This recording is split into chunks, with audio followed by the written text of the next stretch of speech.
Dr. James Metz, I am so glad to see Thank you, Barry. I'm so glad to see you. I'm glad to see you too. I'm looking over some of your resume highlights, and I decided that I don't want to take 30 minutes describing all your background. So is it okay if I just go through a couple of things? Would that be all right, since we're... Whatever you think is important. I put it all there just so you would know. Okay. So the main things I want to talk about is that, are you a Buckeye? Yes. I was actually the team dentist for Woody Hayes. Really? Really? Team dentist for Woody Hayes. And you graduated in 1973. Okay. And a lot of activity here. American Dental Association Scientific Investigative Committee Workshop. You've also been involved in the Scientific Investigation Committee of the American Academy of Restorative Dentistry for sleep dentistry. Also a part of the American Academy of Dental Sleep Medicine Board of Directors, part of Course Development Committee, Public Relations, Chair and Vice Chair of various program offerings of the AADSM. You also founded, this one is very interesting. If you want to comment on it later on, please bring it into the conversation. Dental Interest Group of the American Thoracic Society. That's very encouraging. That is the most important one. And then American Academy of Restorative Dentistry, International Academy of Gnatology, and also involved, as we said, you just have to get old, Barry. Is that what the secret is? You're also doing some work, as you've mentioned to me previously, in the Republic of China, and you also got some ideas cooking for some research projects. And I don't want to forget that you're very interested in this whole area of wilchodontics for accelerated osteogenic orthodontic procedures. So much to talk about. We could go on for hours. We've got plenty of time, so make sure that you get to give us all the stuff you think we need to hear. And I think the first place to start really is, how did you get started in sleep dental medicine, if that's a good topic? That's a great topic, Barry. If you want me to share my computer screen, I do have a program open behind us, my keynote, that has some principal slides in it if we want to show that. We'll wait till later on. Yeah. Well, it's interesting. Ever since I've been in dentistry, I've been interested in crown and bridge, advanced restorative materials. When I was in the Army, everybody let me do that because nobody else wanted to do it, and so I got to do the hard stuff. And what that led to was an understanding of temporomandibular disorders. And because we used to think that the occlusion was principal to causing joint pain, headaches, and whatever. And so you did a reconstruction or a lot of crowns. You didn't want to create a problem. So I got very good at controlling the occlusion or the bite. And as I moved along, I began to realize that it was not the bite. It wasn't the way the teeth fit together that was the problem. It was something else. I didn't know what it was. And then I got into the sleep medicine and realized that we clench our teeth just to protect our airway. And there's some ifs, ands, or buts there to talk about, but that's kind of the middle ground. And so with that, I started studying sleep, and it just opened up a wonderful world. I mean, it's the most exciting thing I've ever gotten involved in. It's really all I think about anymore. It's about all I work on. And I'm driving myself harder now than I've ever have in my life. And I'll be 70 in September. So I really enjoy this whole area of sleep dentistry, sleep medicine. And I think a lot of dentists are making a mistake with trying to do this on their own. This needs to be done with a physician because we have moved as a dentist into medicine. It's not medicine moves into dentistry, it's dentistry moves into medicine. And we're under the same guidance and criteria of other practitioners within the field of medicine. And so we need to learn to work together. Dentists are very lone wolves a lot of the time. That seems to be the principal characteristic of dentistry, because we work by ourselves in our office always. We're not used to a hospital situation. But we need a cardiologist. We need a gastroenterologist. We need ENT. We need sleep, especially, because we get into things that honestly dentistry should not be handling. But we've got this great method of doing it. And we can do the method, but we need the medical help to assure that the patient has a good outcome. Well, let's talk about that for a minute, because I have a small disagreement with you on it. I put a post up at Classic Sleep Care just a couple of weeks ago. I don't know if you had a chance to read it. It's one of the ones where I mentioned, the Metz Group and your organization in Columbus, Ohio. All that. I feel very strongly that because dentists spend so much time examining the oral airway, that it's not just that dentists are invading the medical space. I think the sleep doctors have a tremendous amount to learn from the dentists, and I don't think it's unreasonable for the dentists to eventually see themselves as primary sleep providers, because we both know that not everybody is going to be able to use a PAP machine, and there's plenty of people who might benefit from a dental device first. And because the dentists do so much in their exams of the oral airway, I see it more as a natural fit, and in a way where I'd like to think that doctors are going to want to collaborate with the dentist, not just the dentists have to go around begging doctors, to work with them. I think the dentists, and I've always said this actually ever since I met Tom Mead in Albuquerque back in the 1980s, the dentists have a tremendous amount to offer to this field, and they should not see themselves in what I would call a defensive posture, although you are correct, there are certain areas that medically, legally, we all have to be careful of anyway. Oh, Barry, I couldn't agree with you more. You're exactly right. There's no disagreement between us there. The only thing that I would say that I have noticed is that it's hard for a dentist to move into the area where the patient's health is actually critical to their survival. We have always been in an area where we fix a cavity, we fix a crown, we make them look better. Right. But all of a sudden now, a properly titrated oral appliance can possibly add years of life to someone that wouldn't otherwise live that long. We did a study at Ohio State, and with an oral appliance, we were able on 25 out of 25 patients that were mildly diabetic to take them back to normal blood sugars with an oral appliance. And it's never been published. It bothers me that it hasn't. It was actually the first study I was ever involved with Yulie McGowan at Ohio State. Mm-hmm. And it amazed me that we could actually go after the physiology of the body so profoundly with an oral appliance. Dentists have always thought, keep people happy, so their wives don't elbow them or, from snoring, or, they feel a little bit better in the morning when they wake up and they're not tired and all that. But this goes so far beyond that. Right. The idea of I heard you speaking before we came on about inflammation.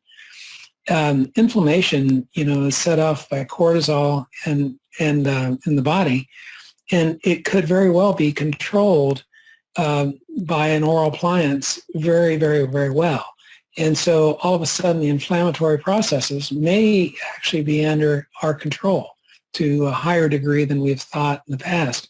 Take the oral appliance. Jim, are you referring to that when you treat a sleep breathing condition, we expect to see a decrease in the inflammatory response in the airway? or are you referring to something more systemic now? Well, both. Okay. You know, for in the airway, because I think the inflammation in the airway mainly comes from a reflux problem. And as we keep the airway open, the reflux, and we teach them physicians, how to sleep, the reflux decreases. So the airway is the first inflammation to go away. But then what we've noticed is that we've been able to control the heart rate very well with an oral appliance, because decreasing the fight-flight response. And with that decrease in the fight-flight response, it appears, and there's been some papers that show this, but the numbers have been very low, and they actually haven't been very well done, that shows the inflammation of the body decreases with the oral appliance systemically. So then, similar to when somebody uses, a PAP device, and some of the research that's been published looks at endothelial dysfunction, the lining of the blood vessel, and showing that there is improvement, clearly would go along, with that theory. Right. And then we have go ahead. We have an endopath in the office by Itamar. And it's been really interesting to see the changes in the endothelial scores based on the endopath with the use of the oral appliance over time. How is that test done? I'm not familiar with the endopath, you said? Yes, it's used mainly for research. It's not really used clinically. Mm-hmm. What it is you put little blood pressure cuffs on the same finger on both hands. They're little tiny things, and very similar to the watch pad. It's the same company, Itamar. Right. And what it is you also put a blood pressure cuff on one arm, and you go for 7 minutes and you measure the blood flow through the two fingers. Then you pump up the blood pressure cuff and completely occlude it for another 7 minutes, and you continue to record the opposing hand. And after 7 minutes, you release it, and you measure how long it takes the arm that was occluded to return to normal, and that's a measure of the internal resistance of the vessels, and which is a measure of endothelial health. And it's worked out pretty well. That sounds very interesting, and it gets into an area that is so important, which I know you have a lot of opinion on and ideas and experience, and that is how do we define success when people are trying to use OAT? Because obviously many sleep doctors and obviously many dentists, when they are comparing between CPAP and an oral appliance, mandibular advancement device, there's always the question of what is the true benefit of each one and how do they compare? Obviously, one of the biggest issues that comes up in all these discussions is, well, if you don't use your PAP machine, but you will use your dental device, then obviously the dental device is superior. And there's no argument there, because if you can't use a PAP machine, then we want treatment. We don't want no treatment. That's right. Well, that's a big subject. The oral device is not mechanical. That's the one downfall of it. Like if you put a CPAP on somebody and you splint the airway, it's open, and they're breathing that night. It's pretty remarkable what a CPAP does. Oral appliance is very different. It sets up conditions for healing, is what I say, more than it really resolves it quickly. The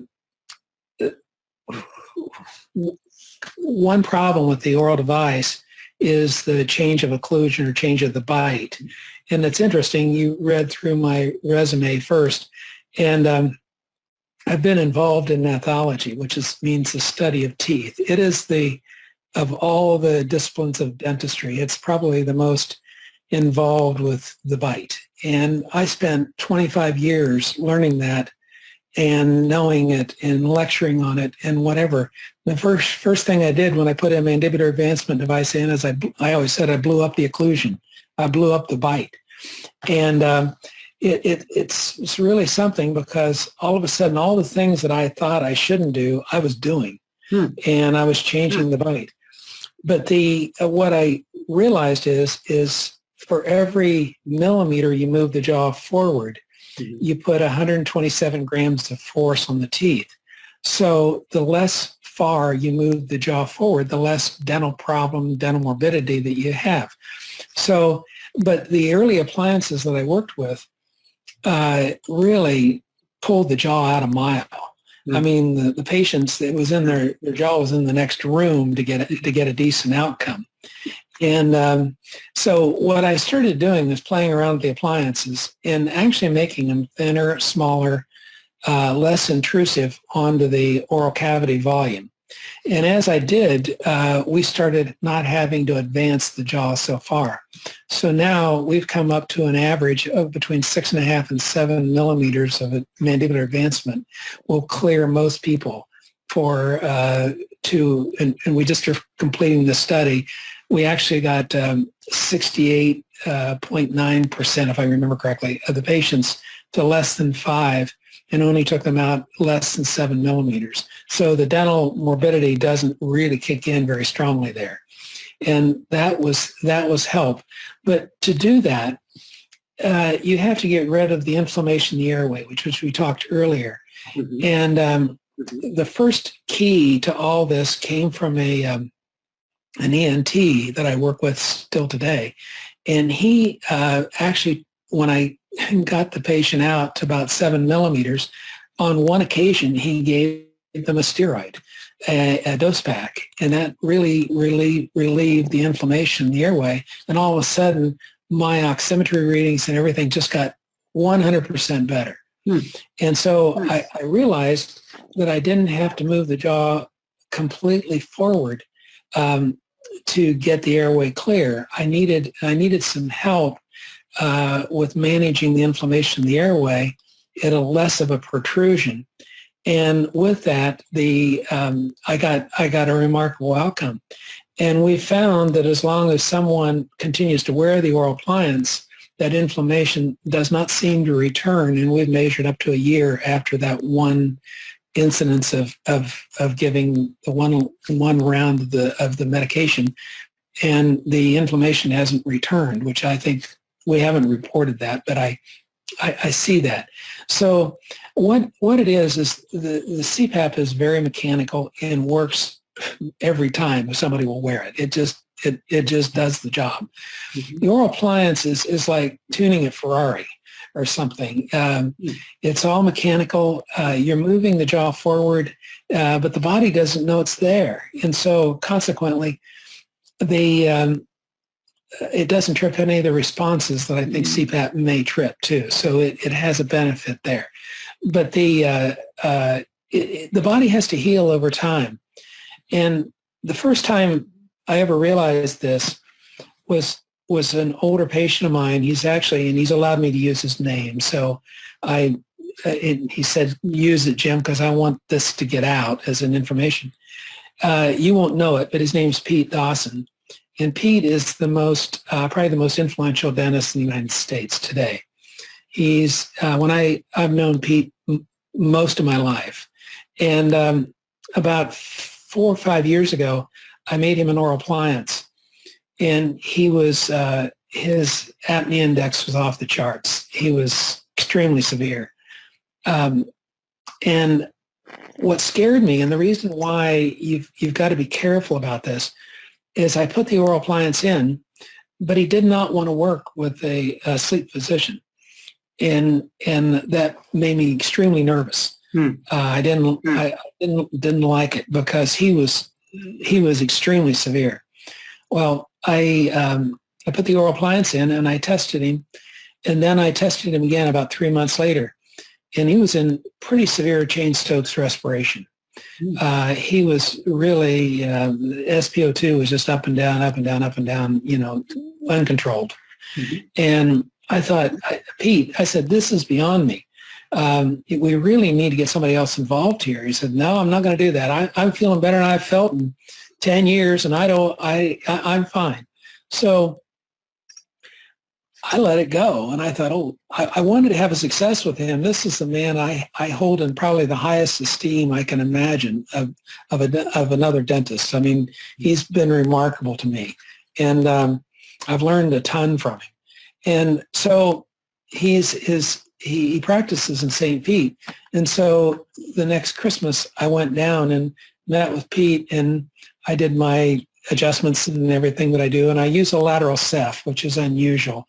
And I even had a hard time finding a lateral cephalometric X-ray machine in St. Pete. Mm-hmm. You tried to use CBCT, cone beam, and that doesn't work. But anyway, I finally found this old ceph. We got him all titrated. Everything's fine.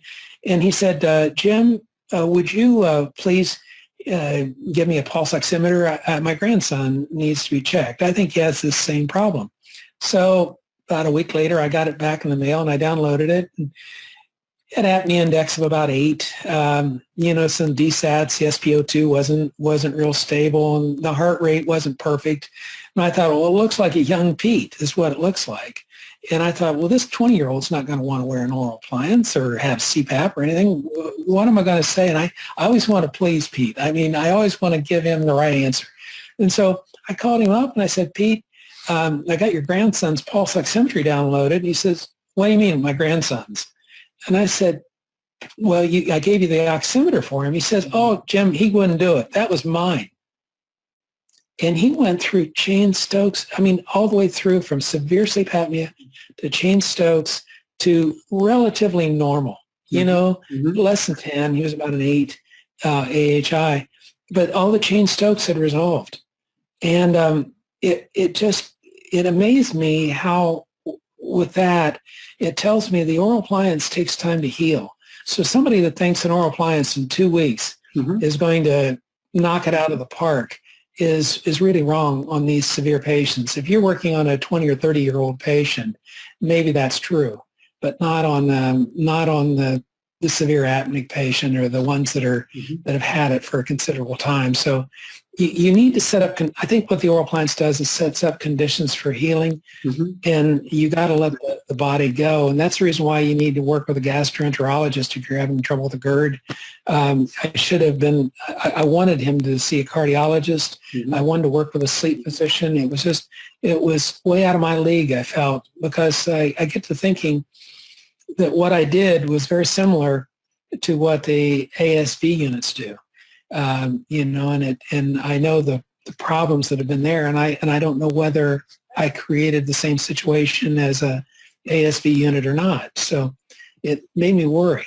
Well, there has been at least one published case report of somebody developing central apnea after starting with an oral appliance, but I don't remember the pathological mechanism that they were describing. Let me ask you, when you talk about this timetable, remember with PAP therapy, as we've published on numerous occasions, you don't just get the perfect pressures the first time you do a titration. There is, as you say, the healing and other adaptation issues. And so over time, people return for retitrations, the pressures are adjusted. In terms of the dental device, what are some of the ways in which adjustments occur, and over what timetable based on this idea you're talking about regarding the healing? Well, the protrusion is the major one that everybody talks about, how far forward you move the jaw, how far forward you move the mandible. But what that is, patients can only tolerate a certain amount of forward movement. And they get sore, they go into TMJ pain, they all these things. And I think the reason why I've been so successful with this, I'm very comfortable with TMJ. If I get them into a TMJ problem, I can get them out of a TMJ problem. And so that is not an issue. I can, and sometimes it's a fine balance of playing with it to get them kind of over the hump with their TMJ issue, to get the oral appliance to work correctly. And so I go through that, and that's the first one. And what I found, like, but when you do the original protrusion, then are you saying that that is done in a graduated fashion? In other words, you don't go to 7 right away. no, most people can't. Some people can tolerate that, but not many. What we found that you usually can get by with is going halfway forward. In other words, to 3.5. Okay. And then usually you can go on to 7 after that, after about 3 or 4 weeks, and have the adjustment pretty well completed. But that's not true for some people. I've found that there's a group of people that works for, and that's probably about 80% of the patients, but there's about 20% of the patients that have this whole other bag of problems that are not related to the protrusion. What we found is the vertical, in other words, the one that goes up and down between the teeth, becomes very important too.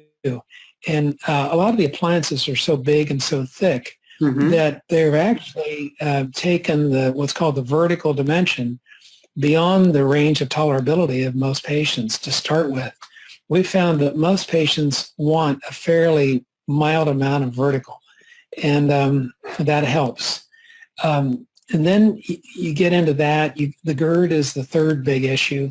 Then you get into breakage of the appliance. You need to have a robust appliance, but it can't be big and heavy and thick. It's got to be strong, but not bulky. And a lot of the appliances are bulky. Right. And then it gets into the patients too and their habits. One of the problems with an oral appliance that you don't have quite as much of CPAP is alcohol and drugs, because alcohol will absolutely knock the efficacy of an oral appliance out the window. If they get bombed, I mean, oral appliances don't work well. So people that are bad alcoholics, or even always have a drink right before they go to bed at night, are not going to do well in an oral appliance, and you're never going to get their numbers down where they should be. So it becomes a lot. Then you get into the allergies and dogs and cats sleeping in the bed, and all those kinds of things are an issue as well. But when we just bought a really fancy new CBCT. It's a extremely low dose. It's a Plan Mecca that we can actually scan the nasal cavity pretty well. And we've referred more people to ENT in the last 4 months than anybody into this one very large healthcare system. They think that they think I'm wonderful. I've sent them patient after patient after patient. And what's really interesting is the nasal problem is always there in the beginning with an oral appliance, because I think the GERD, you acidify the air and it goes into the nose and causes swelling. And as you get the oral appliance straightened around and get it adjusted and more toward the normal titration, it seems like that goes away and people turn back into nasal breathers after a while. But there's a group of them that absolutely do not. You know, they have the deviated septums and the large turbinates and all that thing. And we had those, we've had those taken care of, and that has dropped people's apnea-hypopnea index dramatically, along with the oral appliance. Right. The two together are the... Right. We use the ear, nose, and throat doctors religiously as well. One of the things we've been noticing over the last several years is there's not just the GERD, but there's a lot of non-allergic rhinitis in these patients. Some of it could be provoked by the GERD. Some of it is its own independent process. So we've been surprised how many patients respond to the non-steroid sprays. For example, the azelastine antihistamine spray or the ipratropium Atrovent spray. And many of those patients will see some calming down. And so it's so important, you know, that many of these people do see ear, nose, and throat doctors. Sometimes it's allergists and so forth. But do you want to comment now on some of the more intricate ways that you said come into play beyond the protrusion? You mentioned the vertical, and the vertical is very important. I think you and I have actually had conversations about this before, where I mentioned that one of the things that can occur is if you do have too much vertical, you literally get a bit of a jaw drop, and the tongue will start falling backwards. So that's why I've always been concerned about it, and that's what the last time that we met, I had asked you about what do you think of the devices that allow the tongue to slide forward and actually have a space versus the type that run up against the barrier, of the dental arch created, by the dental device. So any specifics there that you think dentists who are listening to our program, they would probably have a better appreciation for this than I would, but I'm curious if, without revealing too many of your secrets, if you have some ideas on what are the other adjustments or manipulations that the dentists need to be thinking about besides the protrusion. Well, it's interesting. If I see a normal dental device, I take a what's called a carbide burr in dentistry, which is I've got one called the Terminator, which is highly, highly aggressive. And I go after that appliance like crazy, getting rid of excessive plastic. The technicians tend to make them too big, too bulky, too thick because they don't want them to break. But it's interesting, if you make them big, bulky like that, there's the ones that tend to break because you're infringing on the tongue too much. So I always uncover and let the tongue come out through the front. And there's still many devices that don't do that. Tons of them. And see, there's no real consensus on even what's called oral cavity volume. The idea, I always am trying to maximize how much room there is inside the mouth. That's what my goal is, within a reason, and you brought it up with the vertical. But so if you've got a little bit of plastic there, I always say the tongue will take advantage of any space that it has. And if you get 2 cells out of the throat and into the mouth, because the tongue can only be in the throat or in the mouth, one of the 2 places, and if you can give it 5 more cells in there, the patient is better off. Mm-hmm. And but the interesting thing is the only way you can really evaluate an oral appliance. And one of the controversies right now is with dentists using pulse oximetry or any kind of monitoring device for, to titrate or to adjust the appliance. And in the beginning, everything is a guess with an oral appliance. So what we do is we set it to a certain amount of vertical, we set it to a certain amount of horizontal, and then we get it in what I consider the normal ranges. And every appliance has a different normal range. There's no normal. Every appliance has like its own fingerprint. Mm-hmm. If you have more plastic in the palate, the advancement will not be 6.5 to 7. It'll be 8 to 9 or 10. Or if it's thinner or it's not there at all, maybe it'll be a 5, but I haven't figured out how to make it not there at all. So it really, depending on the bulk, it sets the horizontal.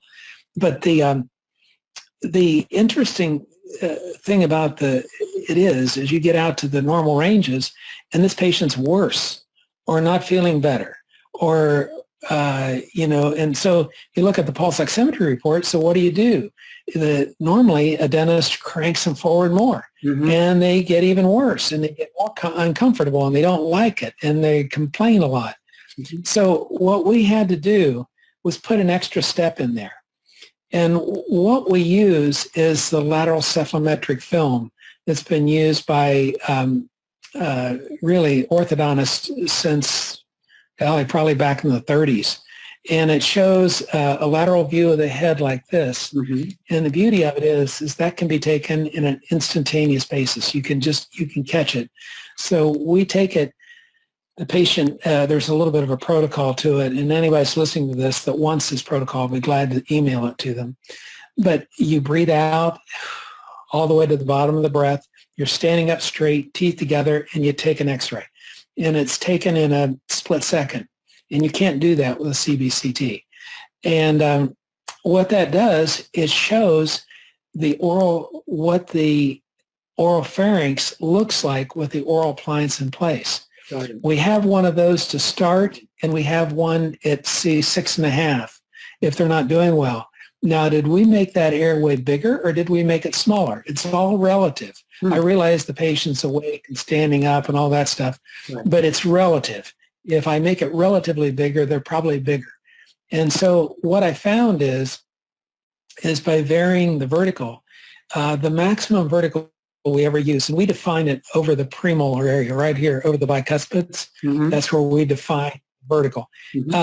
The maximum we've ever done on a patient was 6 millimeters.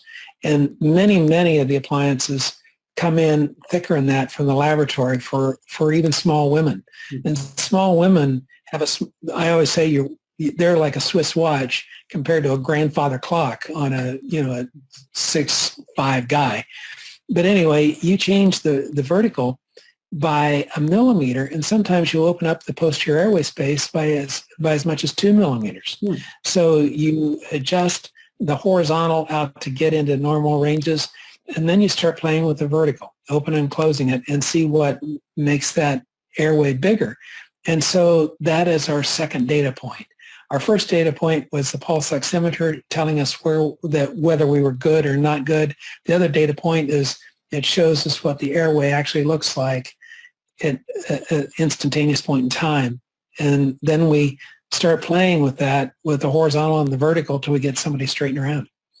I like to find practical steps that a patient can try that might convince them of why they would go down this pathway. For years, I will have patients put their lower teeth in a forward position and then go back and forth. If I say, put your mouth out like that, but don't get all this tension, just hold your teeth forward, then put them back. And most people who do that will say, oh, I notice that I can breathe better through my nose when my teeth are forward. And I'm wondering, do you ever use tools like that with the patient? And if so, is there anything about this vertical that can be used in that way where a patient would be able to try it and be able to sense? Because it seems like there's got to be some, I don't know how quantitative it is, but qualitatively, it's been so consistent when people thrust their jaw forward without tension, just hold it into a thrusted position. Most people will say, I can breathe better. I can breathe better through my nose. That's really absolutely correct. And we do that, Barry. That's the quickest trick that I know of. A lot of dentists, though, are going down a path that I don't think works, and that's using temporary appliances and saying that they're similar to the custom-made appliance. They just absolutely are not. They bear no resemblance to a custom-made appliance. And people are selling that pretty hard, because you don't vary the vertical, the horizontal, and sometimes it turns people off that could be fixed with an oral appliance but don't think they can be. And I know some of the insurance companies are starting to use that as well before they will pay for a mandibular advancement device. But what I liked about it is, and I'm really proud of these numbers, we did 101 consecutive patients, and we'll soon publish this. But of that group, 69.8%, we got to less than 5 with an average AHI of around 29. We had high BMIs too. The median was over 30. So they weren't people, and everybody was 85% were CPAP intolerant. That we took care of. We didn't get first crack at anybody hardly. But what I really liked, less than 5 is pretty strict criteria, but that's what we want to go for. But for less than 10, we got 78% of the people to less than 10 with the oral appliance. But the one that I really liked, that I thought you can tell people pretty predictably, we got 98 people out of 101 to have a greater than 50% improvement. And so the idea that oral appliances work, but you got to work with the ENT, you've got to control alcohol, you have to demand something of the patient. If I go back to Pete Dawson, he's a unique man. He has always said that if you're going to evaluate my technique, you must do it exactly as I say, or don't say that you are evaluating my technique. You know, you have to reproduce it. And he has been incredible on getting the bite correct and how he goes about doing all this. It's really masterful work. Well, when I asked him to start wearing the appliance, he said yes. He has never gone without that appliance in 4 years. Never. And see, you get a compliance out of a patient like that. And so it's led us to realize that there's 3 groups of patients. I call them our A-listers, our B-listers, and our C-listers, kind of like Southwest, you know. And the A-listers do exactly what you tell them. They come in for their appointments. They allow you to actually treat them. The Bs, they come in sometimes they don't. The C's, you just sell them an appliance, and you know the success rate is totally haphazard. It's relatively predictable with the ones that come in now and again, but to get real true success with an oral appliance, you need to be them to be the A-lister and come in. When we're going through this, and I do have an answer for this when I get all done, but when we went through this, we had an average of 17 nights of study on each of these people in this 101 group. Well, what it did, it caused several people to drop out because they wouldn't get a clearing PSG, they wouldn't get a clearing HST on the end. They basically did what they wanted to do, so they weren't part of the trial. You know, so we lost this group of people who were relatively non-compliant. That's one of the reasons why our numbers were so good. Because they just wouldn't cooperate with the trial. And so anyway, if you get a compliant patient and they'll work with you, you can have, same way as CPAP, you can have a really wonderful outcomes with that group of patients. And so we try to tell them that.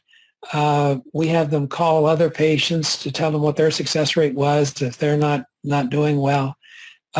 We actually have created almost like a little support group, you know, for people with oral appliances, and through that means we've gotten good outcomes.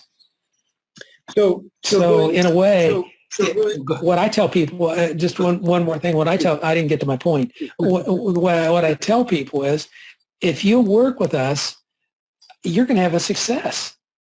And if you don't work with us, I don't know. Yeah. So, you know, what's your feeling? Right. Yeah. Well, that very much parallels PAP therapy. You have to be able to use the PAP to get it. Now, any other points, though, on that idea of anything that the patient can do just in the very beginning phases? You mentioned that you don't like the idea of those temporary devices. Is there anything else a patient can do besides practicing the jaw thrust that will give them not only an indication, but some confidence of, oh, I think I want to do this because I get the feeling this is going to work for me? You mentioned you do the jaw thrust. Anything else? Yeah. The other thing is positional therapy. You know, sleeping with about 14 to 16 inches of elevation on their head and on their left side. That really helps because there's less GERD on the left side than there is on the right side because of the position of the stomach. And that seems to make people feel better too. And if they start doing better with therapy like that, that's a big help. The other thing is some people come in and they have dental devices, and a patient will be told, you got to wear your denture every night. And so they're wearing their denture every night to bed. So what I did is I said, okay, wear 3 nights, and I always do 3 nights to screen out changes in night-to-night variability. Mm-hmm. And anyway, they wore their upper denture for 3 nights, and 3 nights they didn't. So which way were they the best? By far the best without the denture. Right. Now, that may be different for other people. Everybody that we've tested is better without their denture than with their denture. Another thing is oh golly, what else do we do? I guess positional therapy, and then sometimes getting people off their stomach is a big help because they get so much hypoventilation if they're laying on their stomach at night. And we can tell so much. But, I think the best thing, coming back to it, I hadn't thought of that question for a while. The very best thing we do is we take that lateral ceph and we show the patient their airway. And I put my thumb over top of it and I say, your airway should be the size of my thumb. And it's the size of a tiny soda straw or anything at all. Mm-hmm. And then I show them where the hyoid bone is, and I show them what we're going to do is move the jaw forward, and there's a muscle that attaches the two. So we're going to be able to pull that jaw forward by about 6 millimeters or 7 millimeters or 8, very predictably. And so your airway is going to get bigger, and I show them that. That's very motivating. It is. And the interesting thing, I got in trouble on this. This was funny because that jaw thrust, I took a lateral. Now our X-ray machine is extremely low dose. I mean, it's the newest of the new that. But what I did is I had the patient thrust their jaw forward, and I took another lateral ceph to show them the difference in the airway. Well, the airway gets massive. I mean, it gets the size of a garden hose. But what's interesting is if you put an oral appliance in and you pull it forward the same 7 millimeters, say, what happens is you don't have the activity of the muscles like you do when somebody thrusts their jaw forward like this. Right. What happens is you pull the jaw forward and all that tongue tissue gets pushed up into the back of the throat. And so that's the reason why we found we had to have vertical to be able to work with these. You have to put that tongue somewhere. Is what my saying is where we're going to put it. Sometimes you can't open the vertical too much because their jaw angle is very high and it swings back against the back of the throat and collapses it, like you were saying. Sometimes you can only get by with 2 millimeters. Or 1.5 millimeters. That's all you can. Then other times you can get 5 to 7 or 6, not 7. I've never gotten 7. And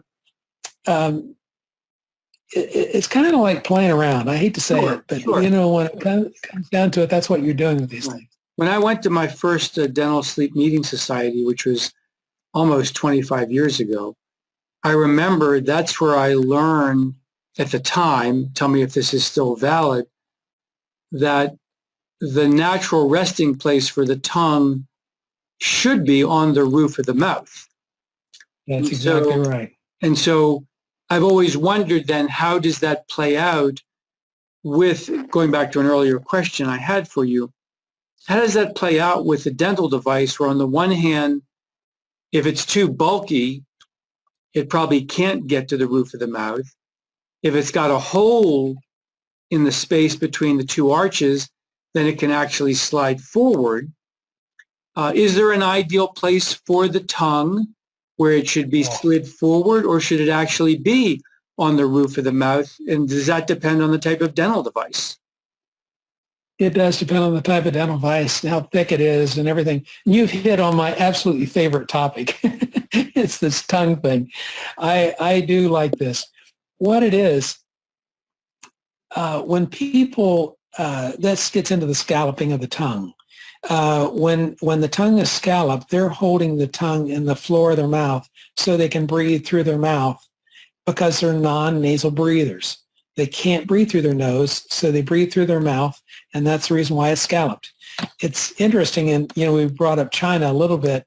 In their traditional Chinese medicine, when you see the scalloped tongue, they say there's an absence of, I think they pronounce it qi, Q-I. And what that means, the life energy has been evacuated from the body, is what that means. Right. Just key. Is that how you say it? I think so. It's the absence of the body energy. And so you're not getting the benefits of nasal breathing. And with nasal breathing, you get the nitric oxide, which is a signaling device to lower blood pressure. It causes red blood cells to release more oxygen. And you also sterilize the airway more completely and, for bacteria and whatever. So the best place for the tongue is not in the throat. It's in the mouth or in the oral cavity, wherever you can find a place to put it. And there's more nerve tissue in the tongue than there is in the bottom half of the body. So the tongue why does it have all that nerve tissue? Well, it has it also, it knows what to do. It can contort itself to any shape. That's the reason why you get the little scalloping on the side of the tongue. The tongue is trying to shove every little cell away from the back of the throat. And so the idea, if the tongue is up and forward, it's taking up the least amount of room in the airway, and that's what I look for. Okay. And so is that a regularly occurring issue with a patient? For example, when you have a patient fitted for OAT, do you have to give them, let's call them tongue exercises or tongue instructions where you say, I want you to be thinking about trying to place the tongue in this position to see if you can get comfortable in this position? You ask the greatest questions. It's so basic. We don't tell them anything. We've tried it both ways. Mm-hmm. And what's really interesting is you get the airway open so they can breathe through their nose, and they establish nasal breathing. That tongue comes right up and forward. It does exactly what you want it to do. They don't need to exercise it. Now, there's a lot of controversy on that because then it gets into the myofunctional therapies and all those things that people talk about. And that may be very helpful, and it may make it occur more quickly. Mm-hmm. But the fact of the matter is that most of our patients, once they were titrated correctly, wore nasal breathers when they got done, which I was amazed at without any instruction. I have a very good friend. He's the only person that I know that's kept data on this. Mm-hmm. And he puts a little dot on the appliance and tells the patient to hold their tongue up against this. And he's gotten remarkable results by having patients do exercises. So that may be very valid. But I don't do that. Could I say one more thing before we move on? This is so cool. I love when something ancient works. Right.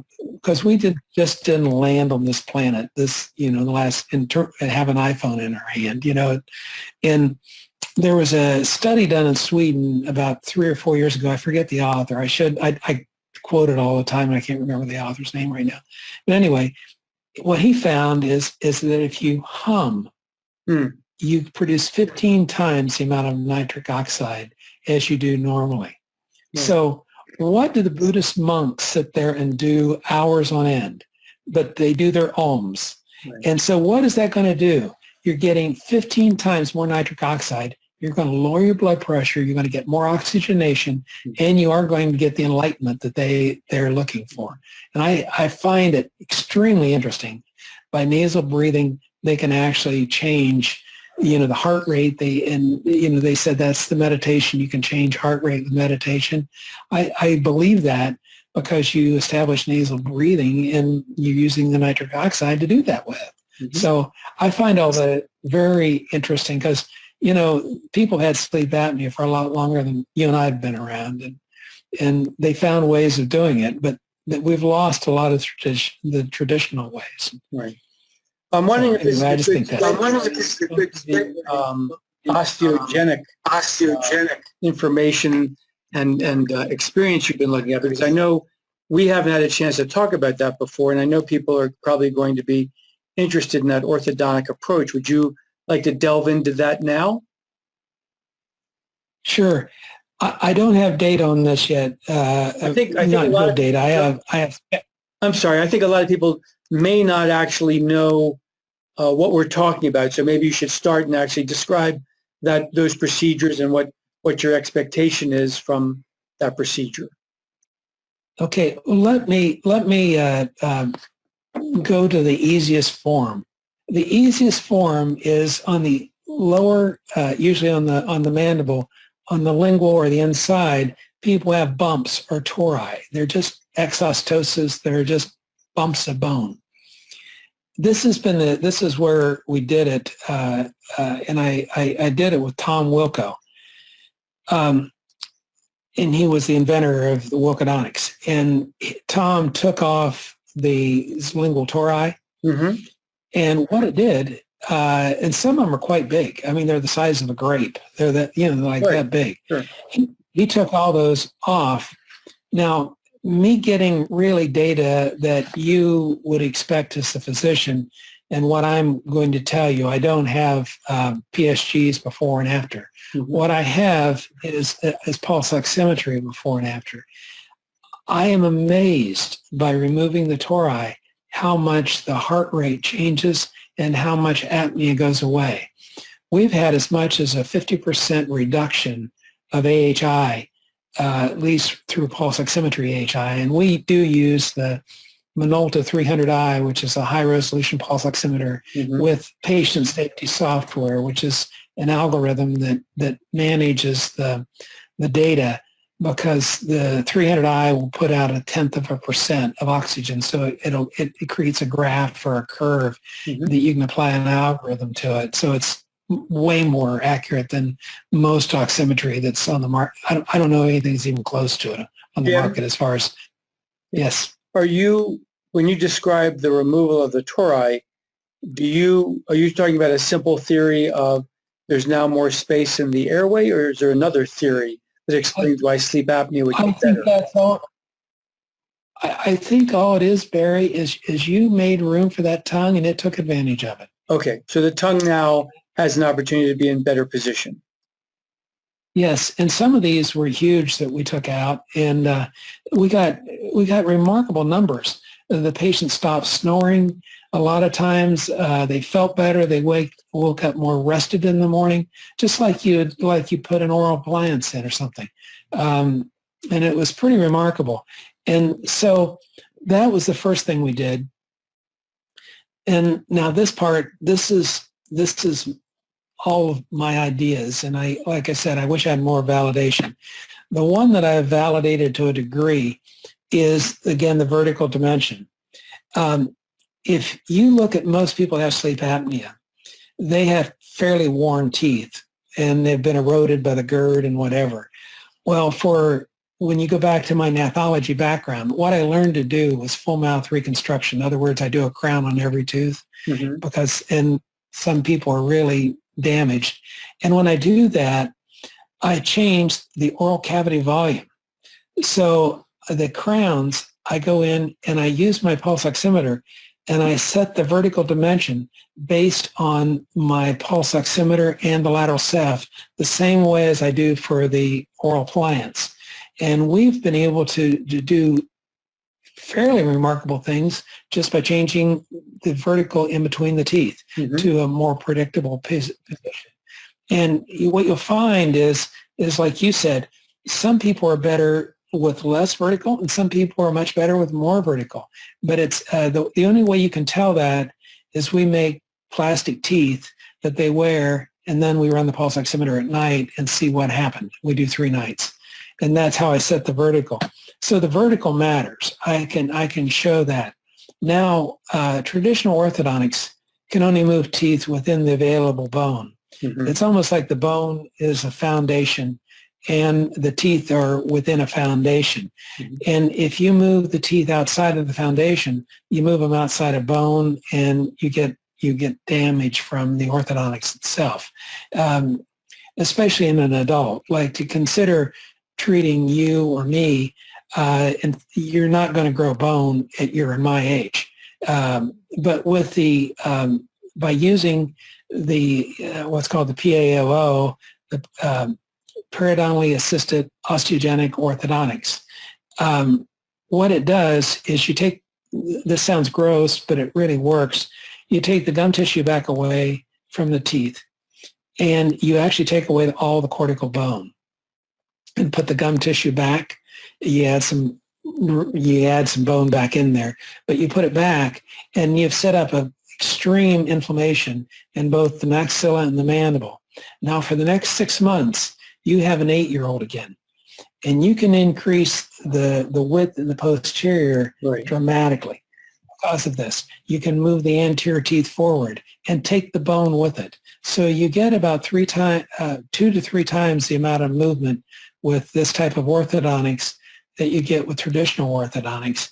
And the University of Washington was compared against the PAO, and it showed that the outcomes were actually more stable when you did it with the osteogenic orthodontics than they were with traditional orthodontics. And this Wilcodonic procedure has been done for the last 20 years, but it was always done for cosmetics. It was never done for airway. So there's no airway data on it. There's tons of data on it that it doesn't cause problems, and the outcomes are predictable, but they've always marketed it as fast orthodontics. In other words, if you and I wanted to get our teeth straightened in a hurry, that was how to do it. But what we're finding is by moving the jaw apart this way, you gain more oral cavity volume. The other thing that we do is if there are tori there, of course they're removed. And on the palate, you can take away some excessive bone on the palate. So what you've done is not only move the teeth to make the oral cavity volume bigger, you've increased the oral cavity by taking away some excessive bone that occurred there for whatever reason. And these people are doing remarkably well. So this has some similarity. This has some similarity to the maxillomandibular advancement procedure. When you talk about this, this osteogenic, the Wilcodonics, how old must the person be, or how old can they be? Well, there wouldn't be any reason to do it on an extremely young person because they're already like that. But once somebody gets into their teens, or the one that convinced me was Tom did his mother, and she was 79 years old. Wow. And he did this procedure, and she recovered very well. What I think is interesting about all this is it becomes so natural. One of the problems, my mother is in a nursing, she actually moved out of her nursing home and into assisted living, which I was real happy about. But as I was walking through the nursing home, everybody's laying there with their bed flat. Nobody has CPAP. Nobody has an oral appliance. Nobody has anything. They're just struggling with whatever airway they have. When they're your and my age, they have a way of taking care of themselves with CPAP or an oral appliance, or their hands are not crippled and all these kinds of things. And so the idea that how do we maintain somebody throughout life is really an important point. And the interesting thing about this is if you have the orthodontics done like this, it's actually good throughout life. You have it there later, and you don't have to rely on another mode, because people don't only have a small airway at night, they have it during the day as well. And I talked to you a little bit about that. And I think the reason I went down this path was really the insomnias, because I think people dose themselves during the day, and you know so much about that, but it's just my idea that I could change the amount of fight-flight response during the day would be wonderful.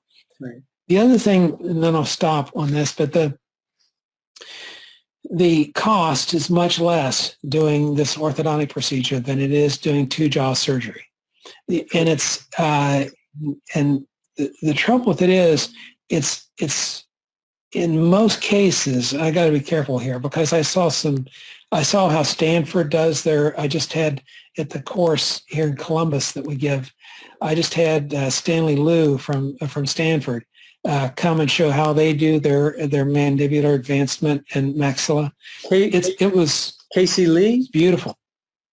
No, one Casey Lee. It was Stanley Liu. He's Casey Lee is one of the other people. Okay. But I think Stanley is one of the younger people there. Okay. And I could get him to come. And so he showed his slides, and I never saw anything so beautiful as his surgeries. I mean, they were remarkable. I don't see that kind of two-jaw surgery done very, very often to that level of competence. And and so you get a lot of morbidity sometimes with not a lot of outcome. Mm-hmm. And the thing that I had some disappointments. And so with the orthodontics, you nothing lost, nothing ventured really. Mm-hmm. They're going to end up with better looking teeth. And then if you want to do a two-jaw surgery, they're all set up to doing the two-jaw surgery. The occlusion is the way it should be. So it sounds actually it could be a two-step procedure. Yeah, it sounds like a randomized, controlled study, or just a comparative study. Looking at the difference between the osteogenic approach and the MMA would be very interesting because, as you said, one is more expensive, one involves more morbidity. But then again, the most important thing is what is the outcome? Right. But a lot of the surgeries are not done with orthodontics first. So they try to advance the mandible and it's very narrow, or the maxilla is very narrow. And they wouldn't have to advance it as far as if you did the orthodontics first and opened that up that way. The reason I bought this fancy CBCT, I'm working on what's I call the oral cavity volume calculation. Mm-hmm. And I calculate the oral cavity volume in the patient, and then I calculate the oral cavity volume with the oral appliance in with a known success rate. And then what I do is I see if I calculate the difference between where they started and where they are with the oral appliance, the oral cavity volume. And then I see if that's within the ranges of doing a osteogenic orthodontic procedure to see how close I can get to mimicking those results. And that may give us an indication of whether what the outcome is going to be from the orthodontics is what I'm hoping to be able to show. How far do you think the osteogenic orthodontics field can go? Do you think it's something that can be very competitive? Oh my God. This is hard to believe, Barry. I mean, there's a group in South America that I've seen work, and I don't know why the South Americans seem to be more aggressive than us. Maybe because they don't get sued as much or something. I don't know what it is. But they did braces, and you can move the teeth so quickly. It's amazing. Right. And they were actually putting brackets on the outside and on the inside, so they could really push and pull at the same time. And I think as we learn how to do the orthodontic mechanics better, mm-hmm. we'll get better and better outcomes from something like PAOO. If you just do traditional orthodontic mechanics, you're probably not going to get much of a result. But if you really are going for expansion along with cosmetic appeal, you can get a lot more. And I've got a good friend in Chicago. His name's Brian Vence. Brian is a superior cosmetic dentist. And he and I have been working together on this for a long time. And what we've come to the conclusion is if you get the cosmetics ideal and perfect, the airway's better. Mm-hmm. It seems like cosmetics and airway go along. They run parallel with each other. In other words, if you get a good airway, you generally have great cosmetics. So it's not you don't make people look abnormal either. That's a very interesting marketing 2-for-1, because it is so interesting how people a lot of people are very obsessed with their teeth. And if you gave them this opportunity where you can say, well, not only can we work on your teeth, but we have a chance to affect your sleep-breathing disorder, I would see that as being a very competitive field, because obviously, as we've spoken, any procedure that has a long-term effect, as opposed to having to long-term use CPAP or a dental device, lots of people would like that if they felt they could tolerate the procedure. I mean, MMA, unfortunately, I have to tell you that a lot of MMA I see are people who a few years later come back and we retest them and they need PAP therapy again. So it didn't really hold, which raises the question of, well, what kind of MMA, were they getting? If you That's exactly right. feel the orthodontic procedure has potentially more mileage, I would think that many people will gravitate towards that because people are always interested in something to cosmetically improve their teeth. Oh, that's it. It's not only the cosmetics, you get health. And I don't know how much health right now because I don't have it predictable, but you're going to be healthier when you're done than you were when we started. And people do, I mean, to me, that's more important than the cosmetics. I've had an overlap front tooth all my life, and that doesn't bother me much. I mean, I fix it all the time for people. They want these perfect smiles. And so somebody told me they want to do 2 veneers on me, I'd say, get lost. If they told me they could make me healthy, I'd say I'd get in the chair. I mean, that's just me.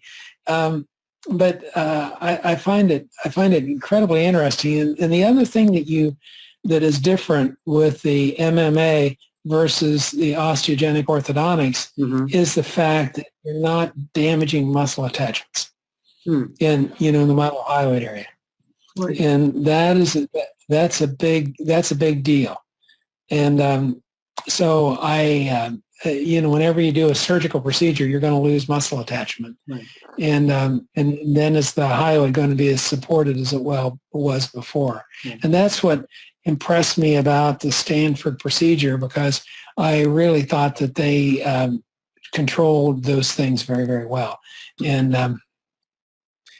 that's what you mentioned there about health makes me want to revisit with you a little bit more this thing about success. For example, one of the most reliable outcome measures we have been using for about 20 years now are the trips to the bathroom at night. Because that's a good one. Sleep apnea patients, a lot of people still don't know this. They keep thinking, oh, well, you have sleep apnea, so it wakes you up. And then when you wake up, you think you need to go to the bathroom. So that's why you go to the bathroom. And, I have a video. It's called nocturiacures.com. It's just 5 minutes long. But it shows that the real reason is you have this extra fluid going into the right atrium. The right atrium distends in some fashion and thinks there's a false fluid overload. And so it releases the diuretic, atrial natriuretic peptide. And so you produce more urine during the night because the kidneys are overstimulated. So I remember when I first was given a dental device, first by Tom Mead and then by Dan Clifford, and this would be back like 1998 to 2002, I was amazed. I put a dental device in, and that very first night, I slept all through the night, no nocturia. And when I used my dental devices for several years, I had no nocturia up until the last year when it was no longer working as well for whatever reasons, and the nocturia came back. The reason for this lengthy preamble is just I want to get your take on what you're seeing in terms of different kinds of symptoms. In other words, are you hearing about the nocturia changes in your patients? Are you coming across any of the glaucoma patients who are talking about how their doctors are telling them that when they went on PAP therapy, they said the glaucoma got better? You mentioned the diabetes, but I'm curious to know any kinds of symptoms, outcomes, whatever, that help you further either quantitate the success or just in terms of a qualitative change for the patient. Because I do think that people, and dentists in particular who are going to go into this field, they really have to know these things so that they can motivate their patients and say, well, how would you not like to wake up at night and not go to the bathroom? Does that sound like something you would like to be an outcome? I'm just curious what other outcomes you look at. They're really funny. People always telling you different things. The one that I like, the nocturia is a really good one. I mean, we keep track of that too, and we watch that go down. And as that drops, then we feel like we have better success. You can also get into the erectile dysfunction thing, and that David Gazal at the University of Chicago did a study with the mice where you increase the intermittent hypoxias, and like you said, the little guys went down, and you corrected that and gave them normal air, and it went back, and right. They could run it up and down depending on whether the number of intermittent hypoxias. Mm-hmm. So we've had pretty good success with that. I mean, that'll tell me about it. Maybe 10 people. Yeah. We've noticed pretty good weight loss, which I've been amazed at, and it seems to be consistent. It goes back, what I think, is to the fight-flight system. Mm-hmm. The idea, and I may be taking this too far, so just take it with a grain of salt or whatever, but we are really ancient peoples on this earth. We're still 20,000, our autonomic nervous system is thousands and thousands, maybe even 1 million years old. Mm-hmm. And it was always there to protect us. Right. And when you were under stress 20,000 years ago, and the stress normally was they didn't have food. That's always the problem with ancient humans, because as soon as they got more food, they had more kids. As soon as they got more kids, they didn't have food. It was back. And so the right thing would be is if you were under stress, which may mean that you didn't have food, the right thing would be pull more calories out of food. And the other thing is you're never sated. So the right thing to do is to gorge yourself if food is there.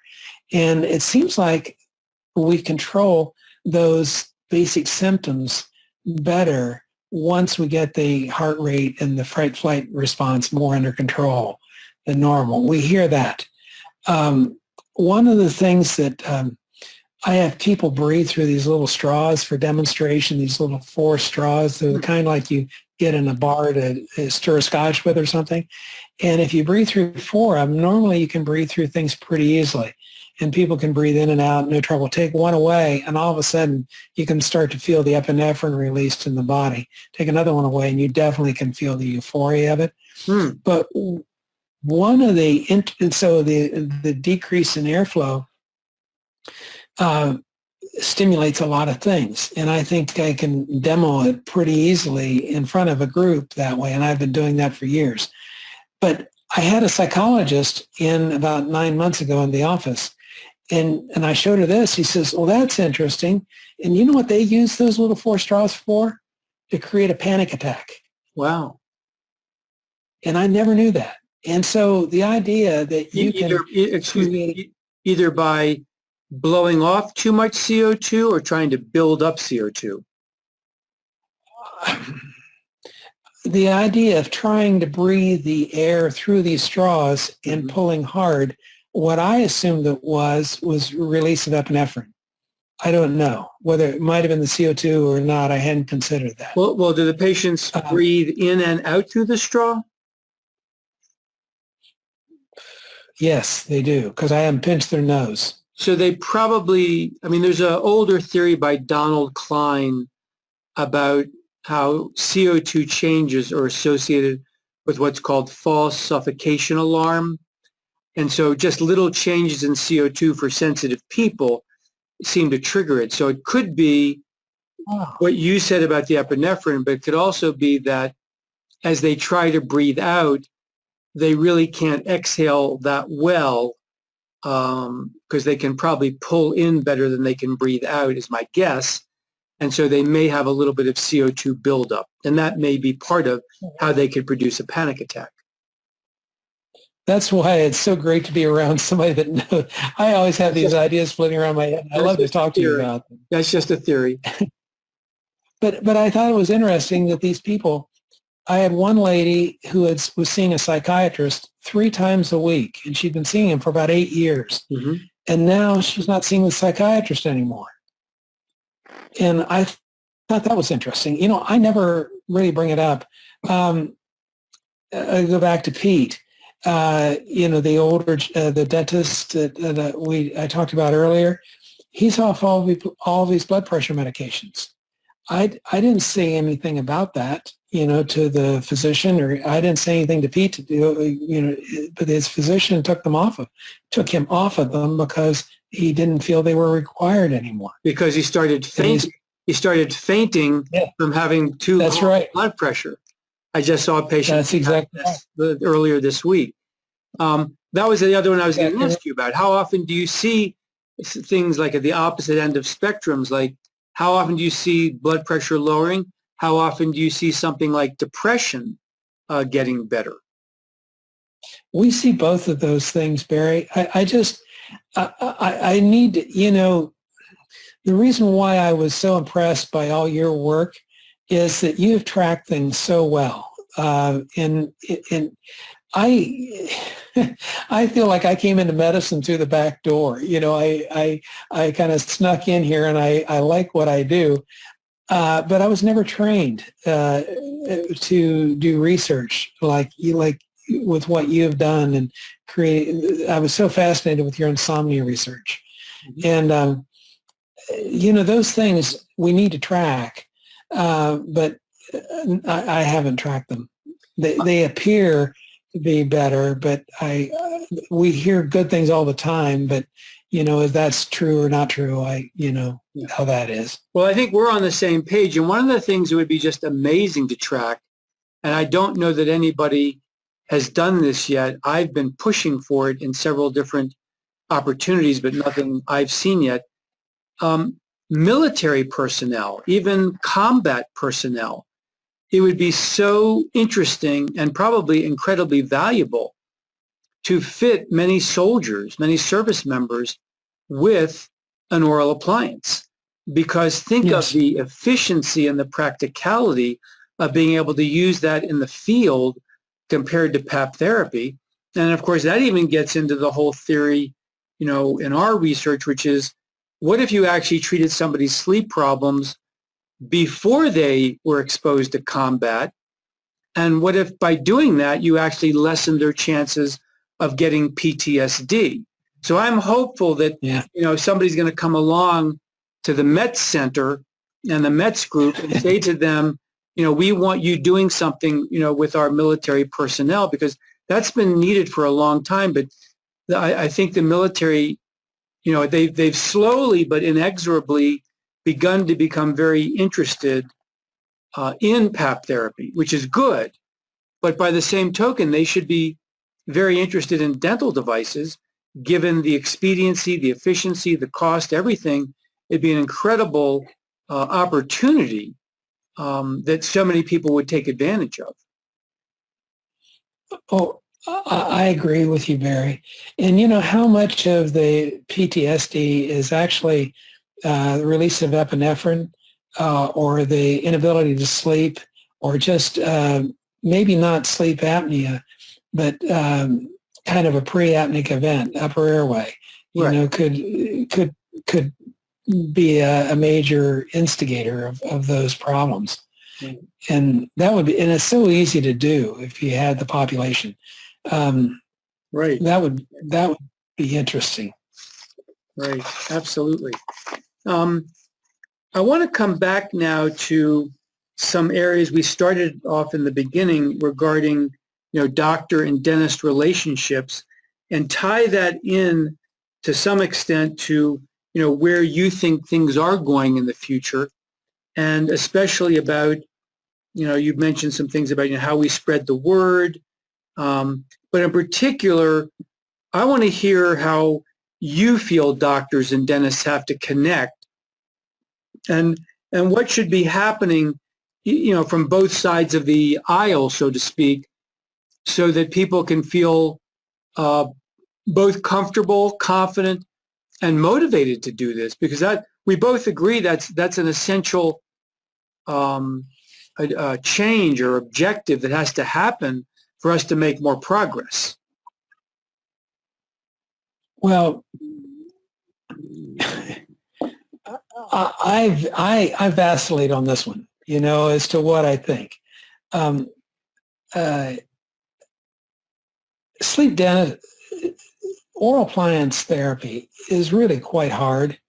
It's not an easy technique to do well. Anybody can shove an appliance in there and say you got an appliance, but to do it really, really well and get the outcomes that we were able to get, it takes some real talent to be able to do that.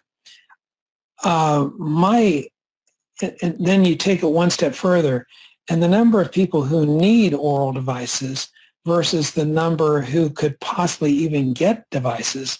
If, say, the military wanted 1 million of these appliances made, I don't know how they would get them. I have an idea how to get them made. But theoretically, if you approach dentistry, there'd be no idea. The person I know that makes the most appliances in the United States is one dentist. It's a good friend of mine, and he makes 50 to 60 appliances a month, which is really very low. But that's twice what I make. I'm making about 30 in a month, I imagine. And but I was really surprised in China. China has a way of slapping you around a little bit, and I went into this small hospital in Pudong, and I've spent quite a bit of time there. And Dr. Liu, the head of the hospital, said, Metz, we like your appliance. We really like these. You made all of our physicians feel better, and we want to be able to make those. We want to make 1,000 a month. How do we do that? And I, of course, I about fell off my chair, because if you do the titration process that I'm talking about, I would need 100 Chinese dentists to do 1,000 appliances a month, which isn't practical. You can't do it. There's less dentists in China than there are in the United States. Wow. So this has put me for the last 4 years on a real path as to how this is all going to work out.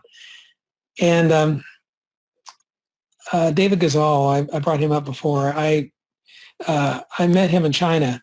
It's been a couple years ago, and he told me, he says, Metz, you've got a great idea here, but you have a boutique appliance. It's really never going to impact much of anything. And I think that's about what we can say about oral appliances right now. They really can't impact much of anything because not enough of them can be done predictably. And so anyway, he said, you got to figure out a way to do it. And he told me about a group in Syria that was making artificial limbs for people. He says, well, how much do you think an artificial limb would cost? I said, I don't have any idea. $7.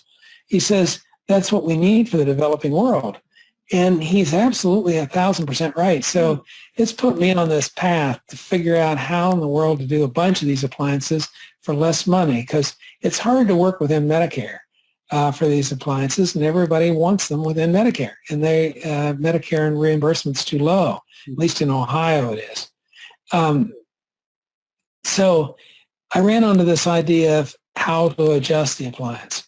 And for 80% of the people, I think there's a predictable way of adjusting the appliance, and have maybe 2 or 3 appointments, and 3 appointments for the patient, total of about 2 hours. And they're pretty much done, and they pretty much work, at least to the less than 10 level of success.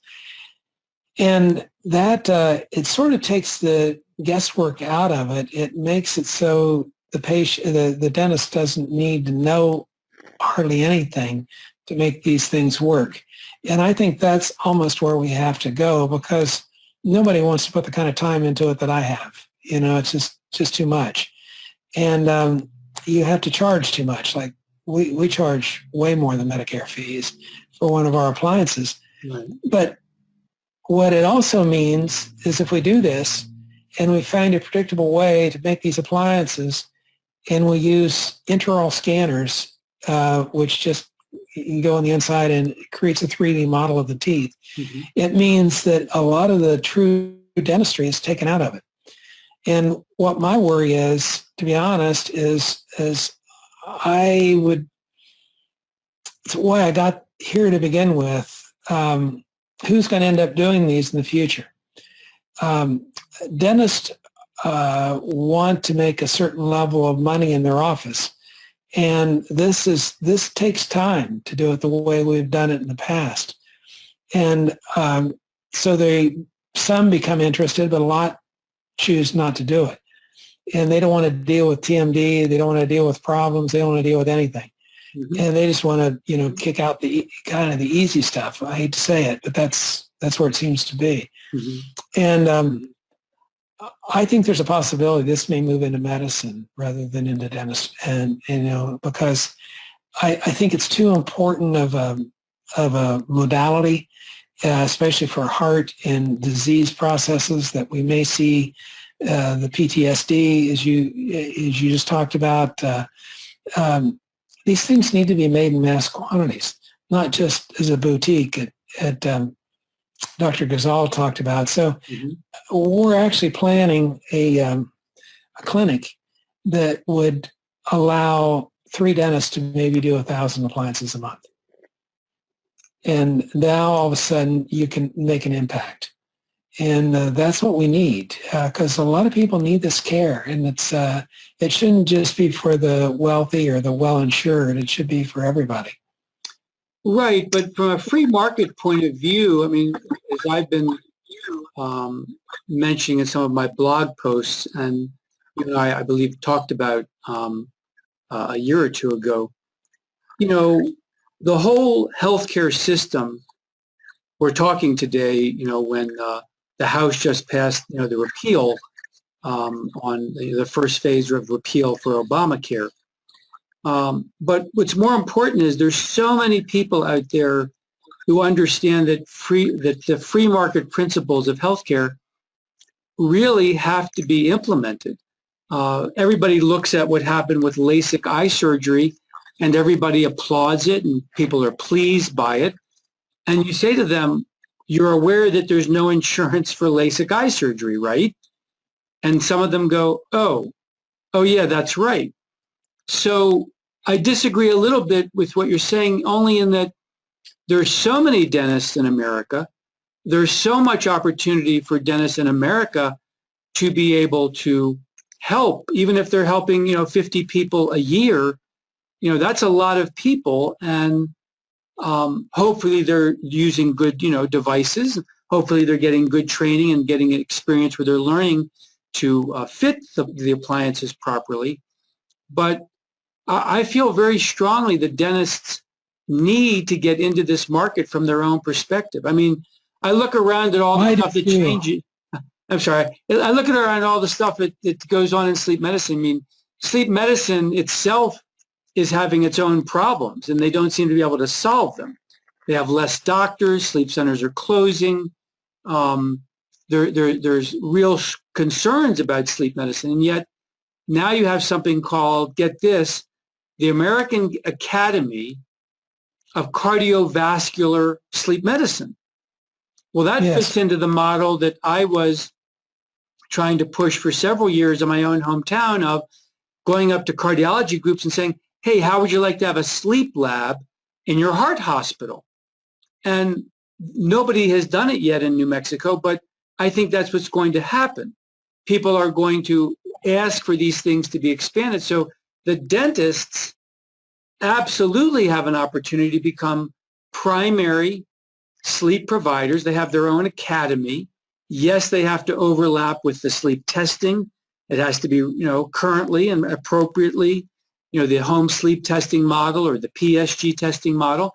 Those all have to be read by a board-certified sleep doctor. But I absolutely want to encourage dentists to feel motivated to get into this field, because there's just not any way that you're going to have all these people either use the PAP device, be able to adapt, or would even consider it. And a dentist is, I think, the perfect marketer, so to speak, to get that person interested in teeth, in airway, in snoring.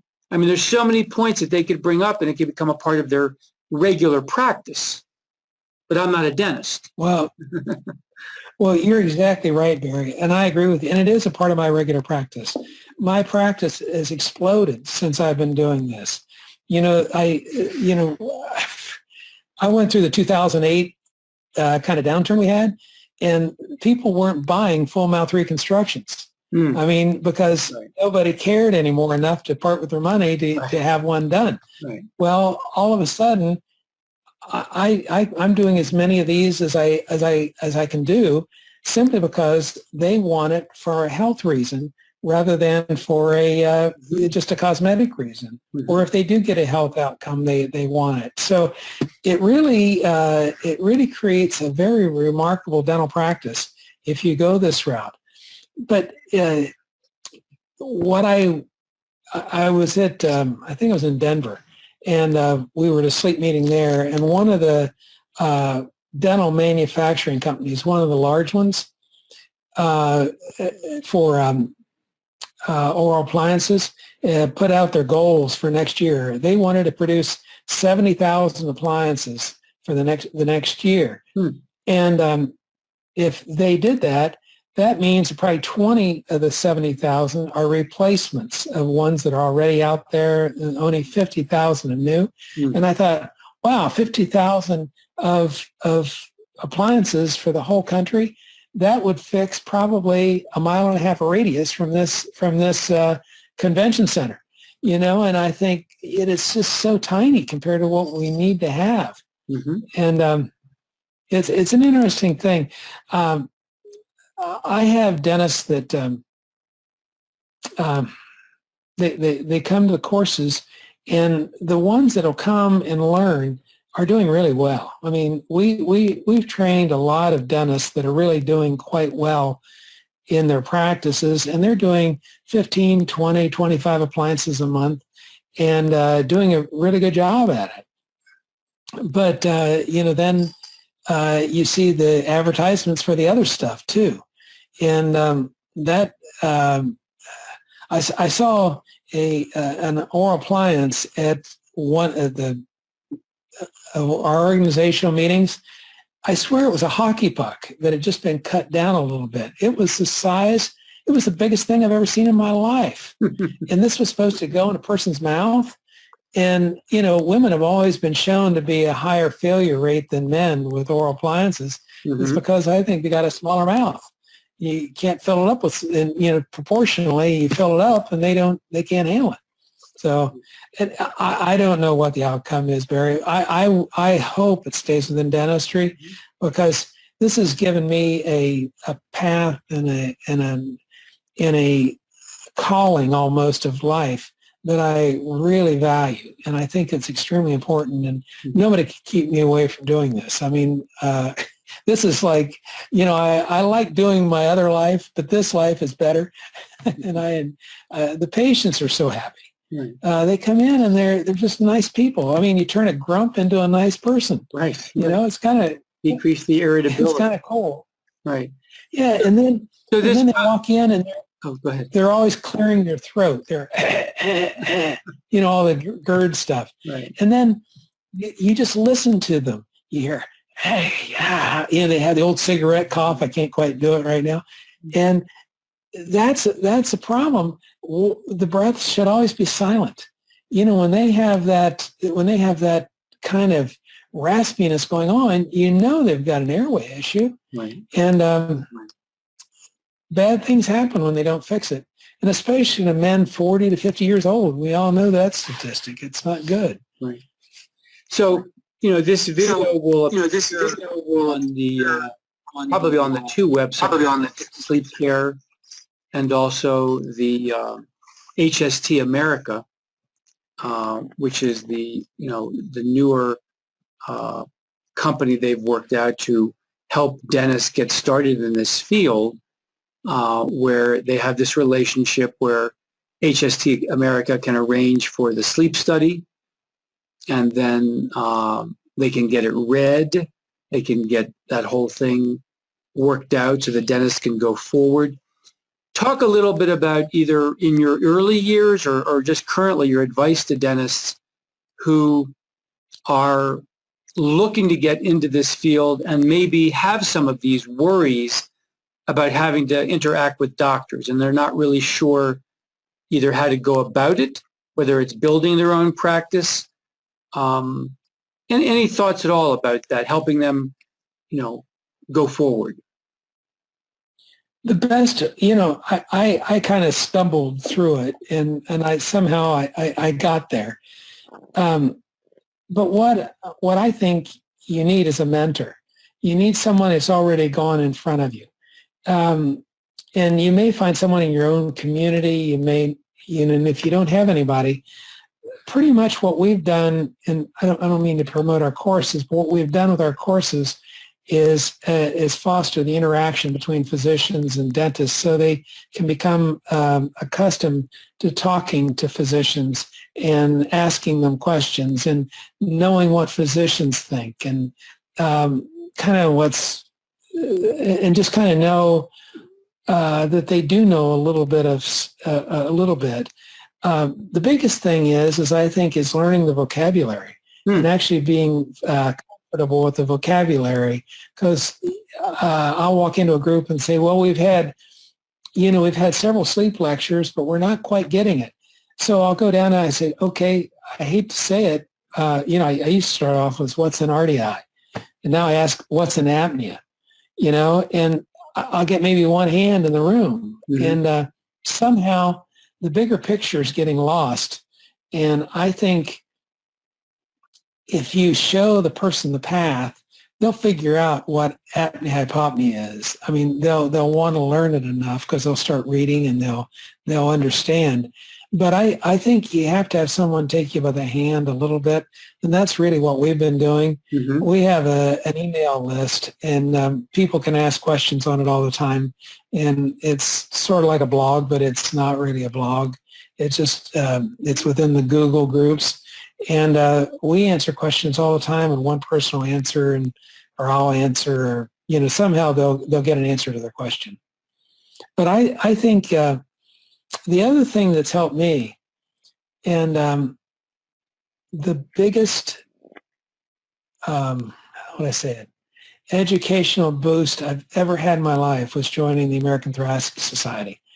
I've been going for about 6 years, and I sat in there the first time, and I realized I could not open my mouth because I didn't know anything that they would want to listen to because I had no data.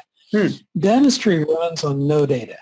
It's mostly, I say, eminence-based literature instead of evidence-based literature, and so people follow people as a dogma or as a disciple or something along that line. Right.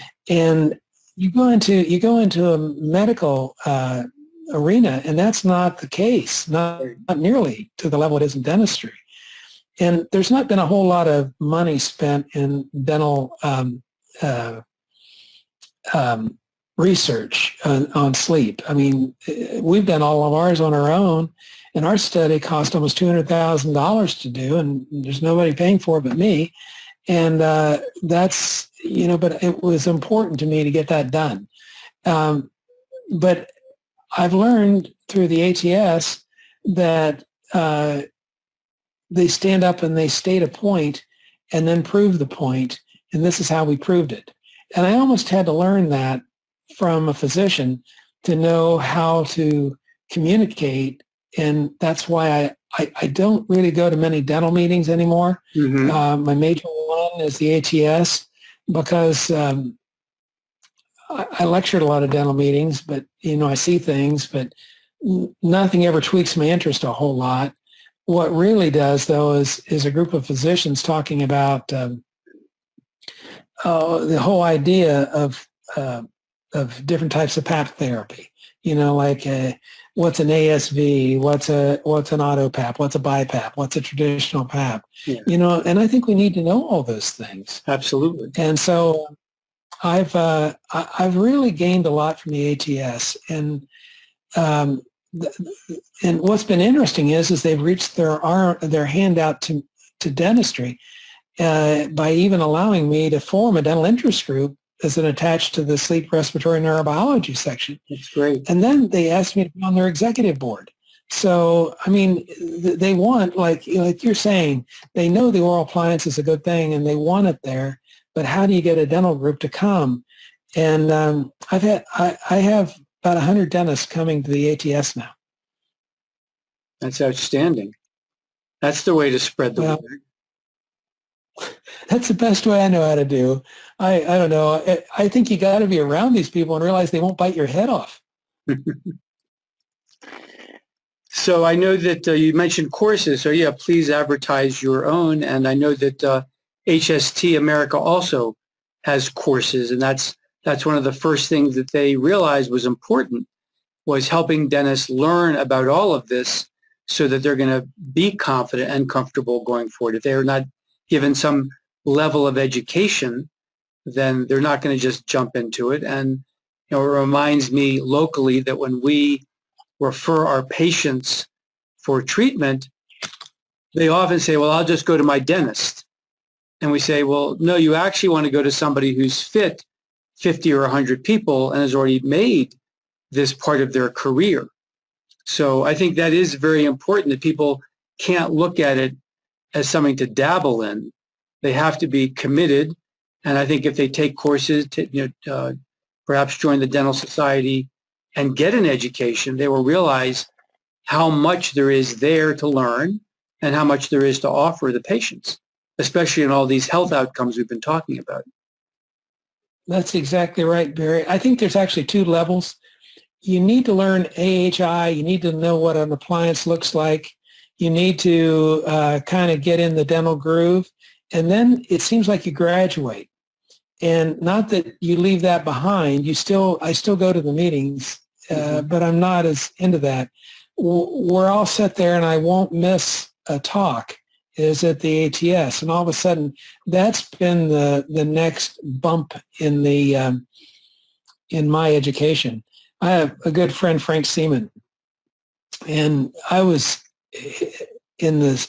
going to the sleep respiratory neurobiology section, and he said, Jim, I don't think I want to go to that. I'm going to go into this pulmonology meeting. I said, Frank, what the devil do you know about pulmonology? He says, I don't know. It's about the lungs, and I want to see what it is. He had read deeper than that. I just hadn't read it. But what they were talking about was mucin. And we got to talking, and they spent the whole afternoon on mucin, the covering of the airway. And what was interesting and what he found is that mucin comes in several different types, the different mucks, as they call them. And some are thick and some are thin. And they all know that a thin mucin is better than a thick mucin.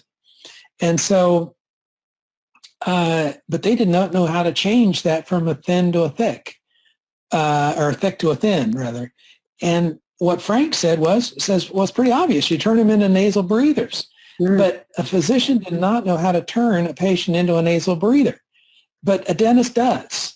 And that was where there was real synergism, I feel. And the one that's come up with me recently is when people do get a turbinate reduction or get rid of the inflammation, they say, well, it'll be back in 3 years. It'll be reinflamed and you'll have to have it done again. Mm-hmm. But what I think is not, if you control the GERD and the blockage at the back of the throat with an oral appliance, that might not recur. And we might change mucin from thick to thin, and that the thin doesn't hold bacteria as well, and it doesn't stick the airway together as well either. And so you actually breathe better just by having different mucin. And I felt that was really interesting. I would have never thought of that or even considered it until Frank went into this other meeting. And that's the possibility.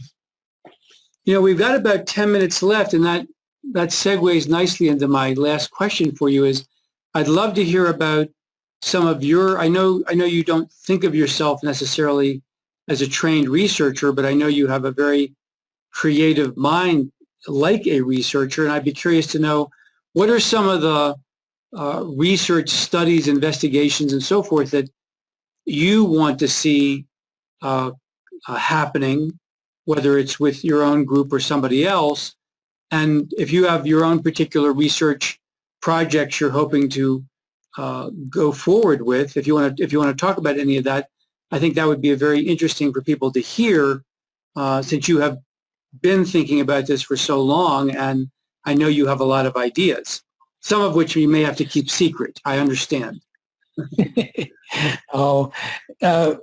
the number one is, what's a good oral appliance? How do you predictably get an AHI to less than 5? How do you do that?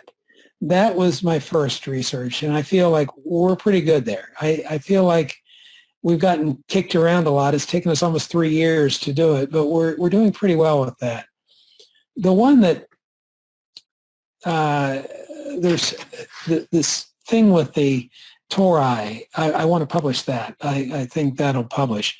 The thing about the PAOO is really unique, and be able to follow that as a long-term study would really be remarkable. What if we could actually do an oral appliance, figure the oral cavity volume, be able to know that we were within ranges for a technique like PAOO, do it, and the patient resolved from their sleep apnea? I mean, that hasn't happened. But I know sooner or later they're going to be back into it again, because sleep apnea must be managed. Nobody cures it. Throughout life, you get the P-crit changes, the critical closing pressure of the airway, and it changes with the age. It gets more and more collapsible. Mm-hmm. One of the ones that bothers me is dentists become, I think we need to prove what we do. And one of the things that's really kind of a thorn in my side right now is there's a lot of frenectomies being done, lingual frenems. Mm-hmm. And we have, Mickey Harrison works with me along with Jim Blank, but Mickey, 3 days a week, 8 hours a day, all he does is read the literature. So that's where all of our data comes from, is from Mickey. He doesn't see patients, and he's been doing that for over 4 years for me. And so he's really a research assistant to me, or a research person, but it's allowed us to know where we're going and how we might get there through Mickey's brain. And we spent 3 months trying to search down every bit of literature on whether it was correct to take away a lingual frenum or not. And the fact of the matter is there's no literature to prove much of anything there. They'll say it's in the Brazilian literature. We translated the Brazilian literature. It's not there. They'll say they do it, but there's no data behind why they do it. Mm-hmm. We found in the Japanese literature that it causes the hyoid bone in some cases to descend if you take away the lingual, which means that it may make the apnea actually worse. The lingual frenum may be a protective mechanism for that particular person. It may not be. Who knows? Everybody is such an individual. We know that, the failure to latch and all that with the, for breastfeeding is what it's done for, but it's done so overwhelmingly to everybody now. I wonder about that.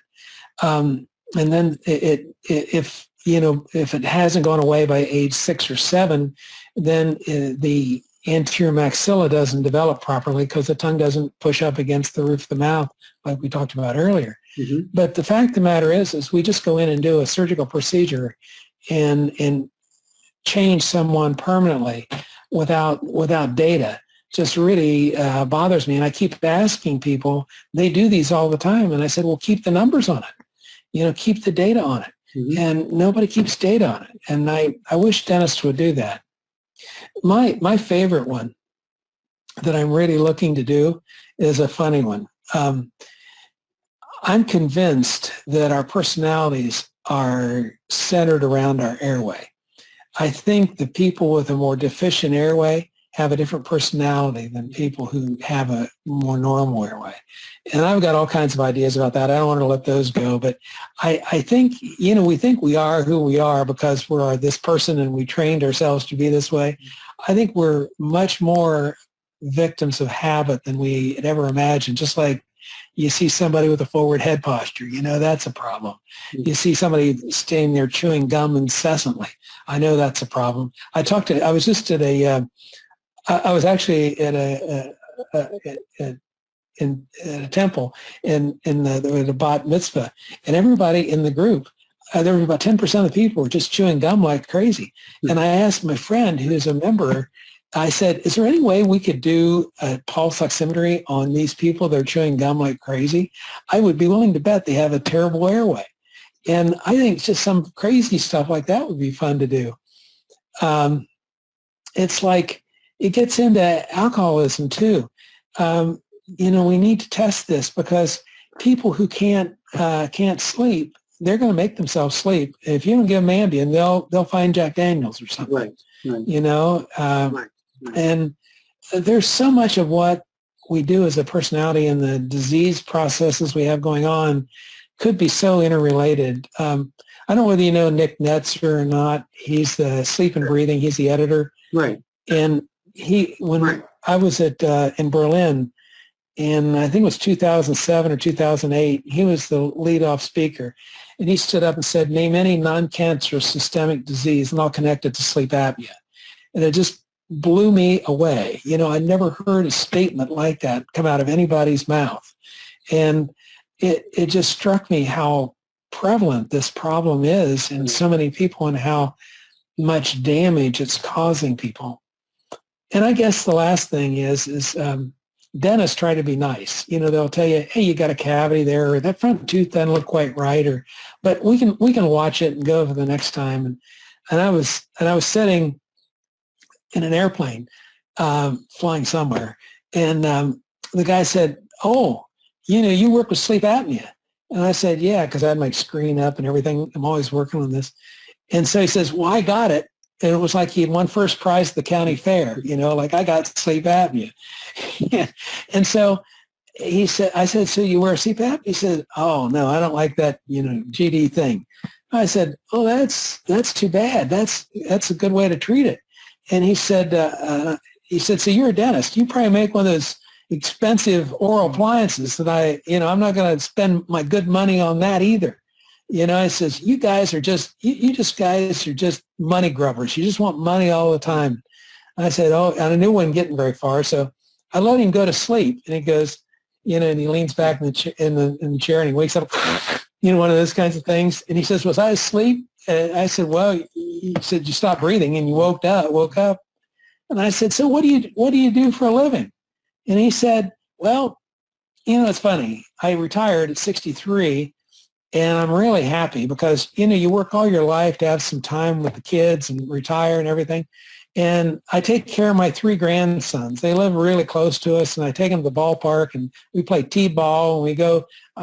They were the Orioles, and he says we go to watch the Orioles play baseball, and I said, oh, that's really interesting. So you really like taking your kids to the ball game, huh? And being around and be healthy and being able to walk up the steps and all those things. And he said, oh man, that's what I've lived for. I said, then why in the hell don't you get your sleep apnea fixed? Because all the things that he wants were going to be prevented by him not treating this because he was a severe sleep apneic. He couldn't. And what's interesting is he couldn't connect the dots.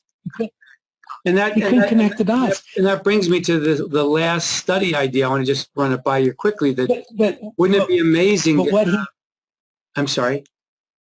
What he did is he went to see my friend in Baltimore and got an oral appliance. Very great. Good. That's good to hear. That's very good to hear. We need is a very thorough study comparing OAT to CPAP based on the idea of cost effectiveness. Because, in my world, as I've mentioned, we don't use CPAP. We use auto bilevel and ASV. So we think we get a much better response. But nonetheless, most sleep centers still use CPAP, and a lot of people can't use CPAP. And so if you were to do the study that shows, and I think there's actually been a study very recently, just in the last couple of years, that looked at OAT in comparison, and it showed that, because so many more people will use the OAT, that cost effectiveness-wise, you're actually getting a better response compared to all those people who drop out because they can't use the CPAP. I think more research is needed like that because we are going to be seeing more people go towards dental devices in the future, I think. Oh, I believe that too, Barry. But honestly, we in dentistry need to get our act together and need to learn what we're doing. And it's just not putting in plastic and say, see you later, like it is for everything else that we do. You have to follow up and make sure that these patients are receiving the level of health care that you would want for yourself or your family. And that's what's why there's some pushback now, from medicine that dentists should not be using screening devices. And I don't know how, I couldn't have ever learned anything without them. And I wouldn't know where my oral appliance was or how good it was. Right. Now, I thoroughly believe that they should have a clearing study with either an HST or a PSG and not rely on the pulse oximeter. But while I'm adjusting the appliance, I need eyes. I need good eyes. And so many dentists want to run right out and buy a high-level HST to titrate appliances with. Well, it costs too much, and it's they're getting too much data. And sometimes they're not getting the right data, what they need. That's the reason why I think scaling it down to pulse oximetry, well done, can give you all the data you ever need for oral appliances. And so, well, that's anyway, actually that's a great finishing point and a marketing point for our company, HST America, because they are not selling the devices. They are actually implementing a strategy to facilitate that entire process for the patient and with the dentist. And I would say that the reason the HST is more important than the oximetry as we get more advanced technology is that we can actually get devices that measure the upper airway resistance. And you can get that with the model that they're using at HST America. Jim, I believe we could keep talking for another 2 hours, but I've got a patient coming. I love talking. You've probably got something else to do, but it's been great. It's been terrific talking to you. I'm sure we're going to probably have a chance to talk some more. We've always got things to talk about. I really want to thank you for all your time, Dr. James Metz from Ohio, Columbus, Ohio, doing so much work in dentistry, sleep dentistry, restorative dentistry, and wish you all the best of luck in your future endeavors, and let's stay in touch. Thank you. I really enjoyed it. All right. Have a good evening. You too. Take care. Bye. Bye.